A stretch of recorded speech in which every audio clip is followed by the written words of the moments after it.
Everybody is ready. You are ready? This is a press statement on cessation of maize importation into the country immediately. We, the members of Parliament,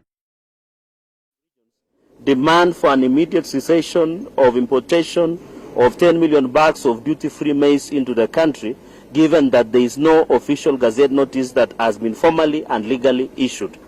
We are aware that there are plans by the Ministry of Trade to import 10 million bags of duty-free maize into the country, while at least this is the season of maize harvesting in major parts of the country. It has never happened before that the maize is imported into the country during harvest season, yet we understand that the local maize production is always our first remedy. As members of Parliament from maize-producing region, we seek to know the reason as to why ships are already docking in Mombasa port without the laid down legal procedures in place. An adjournment motion in this afternoon has been sponsored by Honorable Kirwa MP Masop, Honorable Kosing, and Honorable Kaikai Bisau in National Assembly, and a statement by Nandi Senator Samson Cherargei in the Senate. We are aware there was no cabinet approval in the importation of duty-free maize into the country. This will undermine the intention of guarantee minimum returns to farmers GMR, which was championed by CS Moses Kuria. The projection of the bumper harvest of maize this season is projected to be 42 million bags, despite the high cost of farm inputs. For example, during planting season, we were buying 1 bag of fertilizer at 7,000 shillings per bag. High cost of fuel, plowing. In fact, we request that the cost of fertilizer of Kenya shilling 7,000 should match the price of Kenya shilling 7,000 per bag of maize. It seems there is a deliberate move to continue killing the maize farming in this country, as was seen in the previous regime, where even the sugar sector and other farming sectors were killed. It seems that the cartels are now back into business. In this time around, they appear more aggressive, more ruthless in this season. On the GMO issue, we don't need to rush until we have proper laws, policies, rules and regulations to govern the use and importation of GMOs into the country, including but not limited to agricultural products. As Parliament, we are ready to provide necessary support on the issue of GMO debate in the country with necessary consultation with including stakeholders but not limited to members of Parliament. In conclusion, the committees of agriculture, trade and industry and cooperatives in Parliament should immediately summon the CS of Trade, Honorable Moses Kuria, and CS Agriculture, Honorable Mithika Lenturi, on the matter. Furthermore, the ministry should cease the issuance of gazette notice to allow importation of 10 million duty-free bags or any other amount of maize into the country. We also demand the government to open National Cereals and Produce Board and strategic grain reserves and mop up the entire maize harvest of this year before allowing importation of any amount of maize.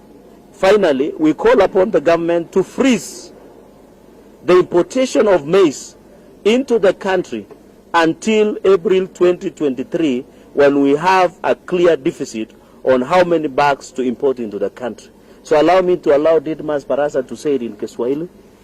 Kupunguza bei ya unga hadi shilingi 70. Huenda hii ndio ikawa mbinu ambayo waziri wa viwanda Moses Kuria anatumia kuhakikisha kwamba bei ya unga imeshuka na waambia Wakenya kwamba tulisema na tumetenda.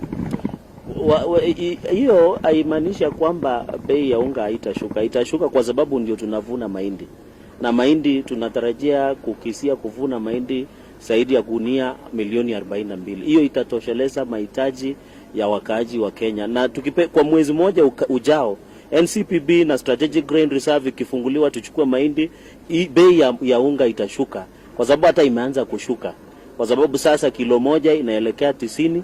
Nafikiri baada ya tukishafungua hii magala ya serikali na NCPB, wakulima wachukue mahindi, nataka ni kuhakikishia kwamba bei ya vyakula itakuja chini. Na upanzi ambao unakuja kwa sababu bei ya mbolea inaenda chini, tumepata kuwa ilikuwa 3500 na tutaongea na serikali mpaka ishuka hata to 2500 bei ya mbolea, ndio msimu ujao tutaweza kuuza sasa kwa bei ya chini. Asanteni sana na Mungu awabariki.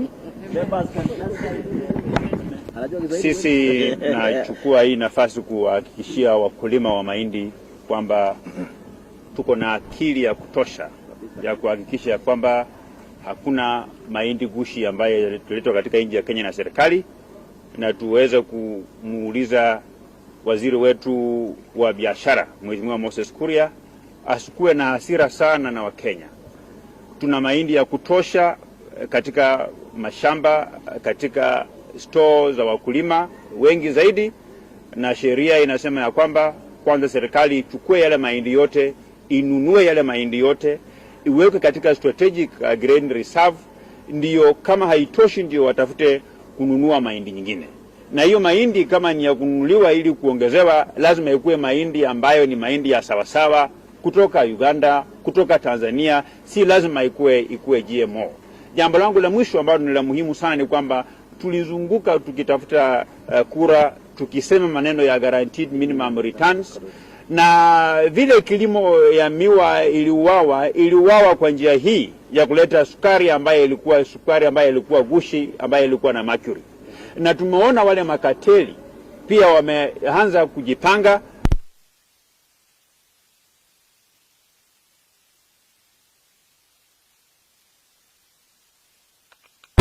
Tundu ile ya zamani tena ni waziri awache kutoa matamshi ambayo tunaita kwa kizungu reckless, because those are completely reckless statements that can only come from a person who is coming from a bar, not a person coming from a government minister. And what we want to tell the rest of the country that we are a responsible government.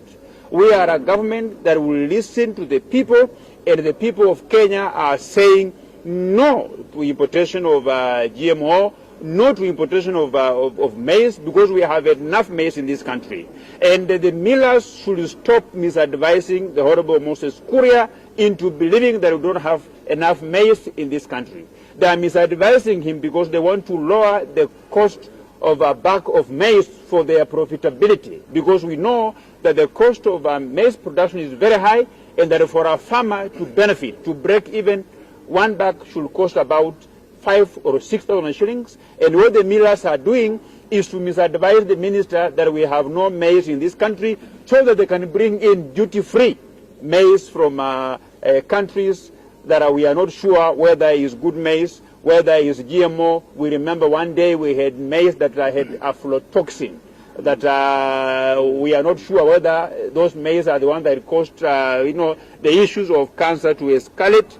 And I want to tell the minister that at least we are more than 45 members of parliament. We speak on behalf of millions of farmers. We may be few, but the voices that are behind us, the prayers that are behind us, the wishes and the hope that the Kenyans put in us, those of us who are here and some who are not here, I'm sure we will go to mount a force that will ensure no GMO of maize will be imported in this country. And if Moses Kuria goes ahead to say that he has to bring those maize, we will invite millions of farmers in Nairobi. We will take farmers to his office so that he can now explain to him. And we will transport the maize from farms, yes, from stores, and bring to him to his office. Yes. Maybe